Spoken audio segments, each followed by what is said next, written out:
तो क्या हाल है गाइस। इस वीडियो में हम बात करने वाले हैं स्ट्रेंजर थिंग्स सीजन 5 वॉल्यूम 1 के फर्स्ट एपिसोड द क्रोल के बारे में। और ये वीडियो सिर्फ स्पेसिफिक उसी एपिसोड के बारे में है। हर एपिसोड की उसकी एक अलग अलग वीडियो आएगी, लेकिन इस वीडियो में हम बात करने वाले हैं फर्स्ट एपिसोड। तो यार, अगर आपको कोई स्पॉइलर नहीं चाहिए तो आप इस वीडियो को स्किप कर सकते हैं, बट अगर आप मेरे साथ एक एक चीज़ के बारे में डिटेल में बात करना चाहते हैं तो ये वीडियो सिर्फ आपके लिए। तो यार, सबसे पहले हम बात करते हैं स्टार्टिंग ऑफ द एपिसोड, जो कि पहले 5 मिनट नेटफ्लिक्स ने पहले ही रिलीज़ कर दिए थे, जिसमें हमें दिखाया जाता है कि कैसे विल थोड़े टाइम तक अपसाइड डाउन में सरवाइव करता है, वैकना से बचने की कोशिश करता है, बट वैकना उसे किसी ना किसी तरह अपने पास ले ही आता है और उसको पोजेस वगैरह कर देता है, जो कि आपने देख ही लिया पहले 5 मिनट, जो कि नेटफ्लिक्स ने पहले ही रिलीज़ कर दिए थे। तो उसके बाद अब कहानी शुरू होती है। अब स्टोरी जाती है हमारी सीधा मैक्स व्हीलर के घर, जहाँ पे हमें होली व्हीलर दिखाई देती है। सबसे पहले सीन उसी का ही आता है, जहाँ पे होली व्हीलर दिखाई देती है और वो एक स्ट्रेंज बंदे से बात कर रही होती है, जो कि एक्चुअल में बंदा दिख भी नहीं रहा होता और किसी को, वो सिर्फ होली व्हीलर को ही दिख रहा होता है।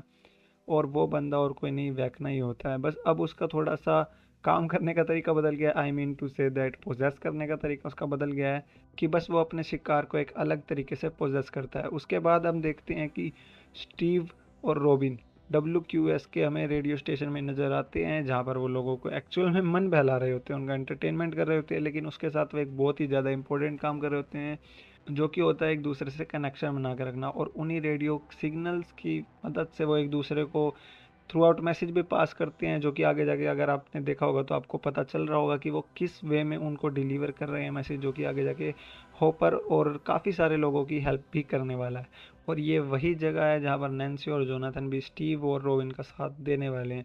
और उसके बाद आगे स्टोरी लाइन जाती है हमारी उसी लाइब्रेरी पर, जहाँ पे वो 4 गेट खुलने के बाद आतंक मच गया था। तो उसी लाइब्रेरी को पूरा का पूरा मिलिट्री बेस एरिया बना दिया जाता है, जहाँ पर हमें काफ़ी मिलिट्री के लोग दिखते हैं। मतलब कि वो एरिया ही रिस्ट्रिक्टेड कर दिया जाता है वहाँ पे। ऑब्वियसली कोई भी ऐसे ही नॉर्मल नहीं जा सकता। हमें एक बहुत बड़ा सा गेट दिखाई देता है, जिसकी अहमियत बहुत ज़्यादा है। अगले एपिसोड में हम उस बारे में ज़रूर बात करेंगे, लेकिन अभी के लिए मिलिट्री बेस में हमें डॉक्टर के दिखाई देती है, जो कि कुछ ना कुछ तो एक्सपेरिमेंट कर रही होती है। एंड उसके बाद स्टोरी लाइन जाती है होपर के पास, जहाँ पर हमें होपर, जॉयस और एल दिखाई देते हैं, जहाँ पर एल प्रैक्टिस कर रही होती है और ऑब्वियसली वो होपर और जॉयस उसका साथ दे रहे होते हैं। और जैसा कि इस एपिसोड का नाम है द क्रोल, तो अब इसी के अराउंड पूरी स्टोरी लाइन घूमने वाली है।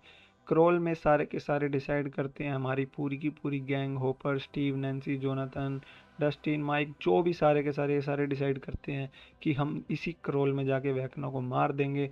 लेकिन ऐसा होने नहीं वाला। ऑब्वियसली आपको भी पता ही होगा कि पहले ही एपिसोड में तो ऐसा कुछ नहीं होने वाला। तो इसमें कहानी ऐसी घूमती है, जिसमें होपर डिसाइड करता है कि वो अकेला जाएगा, सिर्फ लोकेशन लेगा और वापसी आएगा, उसके बाद सारे प्लानिंग करेंगे उसको मारने की। लेकिन ऐसा कुछ नहीं होता।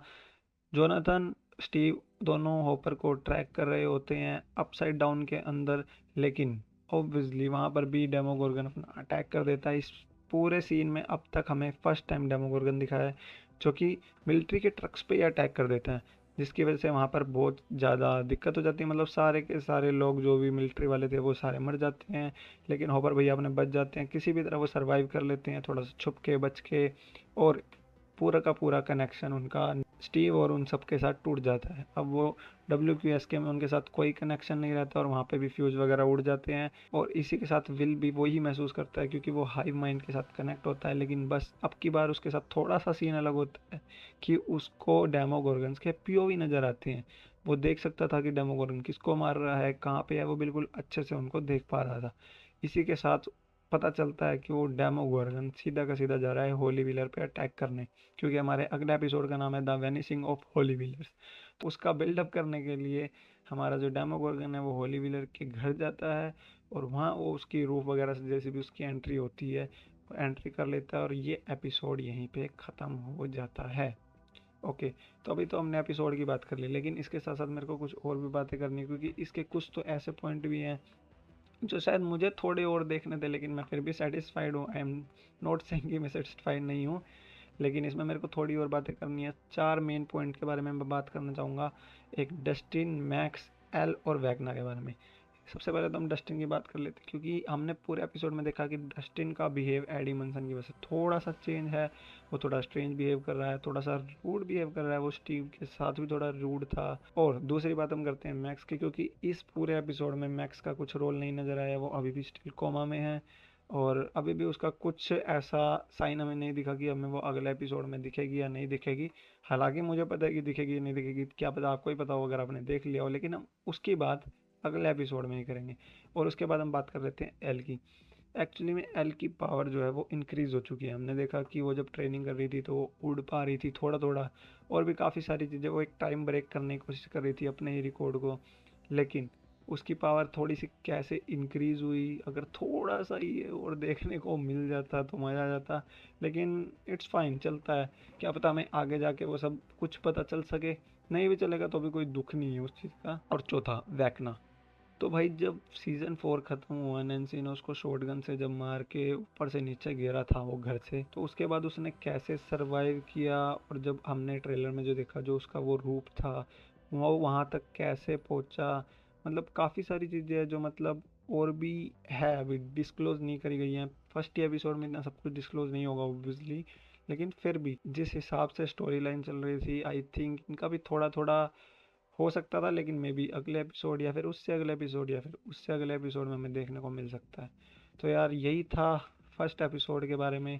मोस्टली तो इसमें जो है हमें देखने को मिला कि सारे तैयारी कर रहे हैं बस वैक्ना को मारने की। अपसाइड डाउन के अंदर चला गया है ऊपर, एल भी अपनी तरफ से पूरी तैयारी कर रही है। और मैंने एंड गेम के बारे में बात करी है, अगर आपको वो वीडियो देखनी है तो एक बार जाके चैनल पे ज़रूर देख लेना। और कल मिलते हैं आपसे इसके सेकंड एपिसोड के बारे में बात करेंगे। और आपका कुछ भी सजेशन, सुझाव, या आपको कुछ बताना हो, कुछ भी, तो आप कमेंट में बता सकते हैं। या आपको कुछ भी ऐसी थ्योरी पता है जो आगे जाके क्या पता सच होने वाली है, जो हम वॉल्यूम 2 में देख सकते हैं, तो आप वो भी मेरे को सजेस्ट कर सकते हैं मेरे कमेंट सेक्शन में। अगर वीडियो पसंद आई हो तो वीडियो को लाइक कर देना। Make sure to hit that subscribe button also, and thanks for watching. Bye bye.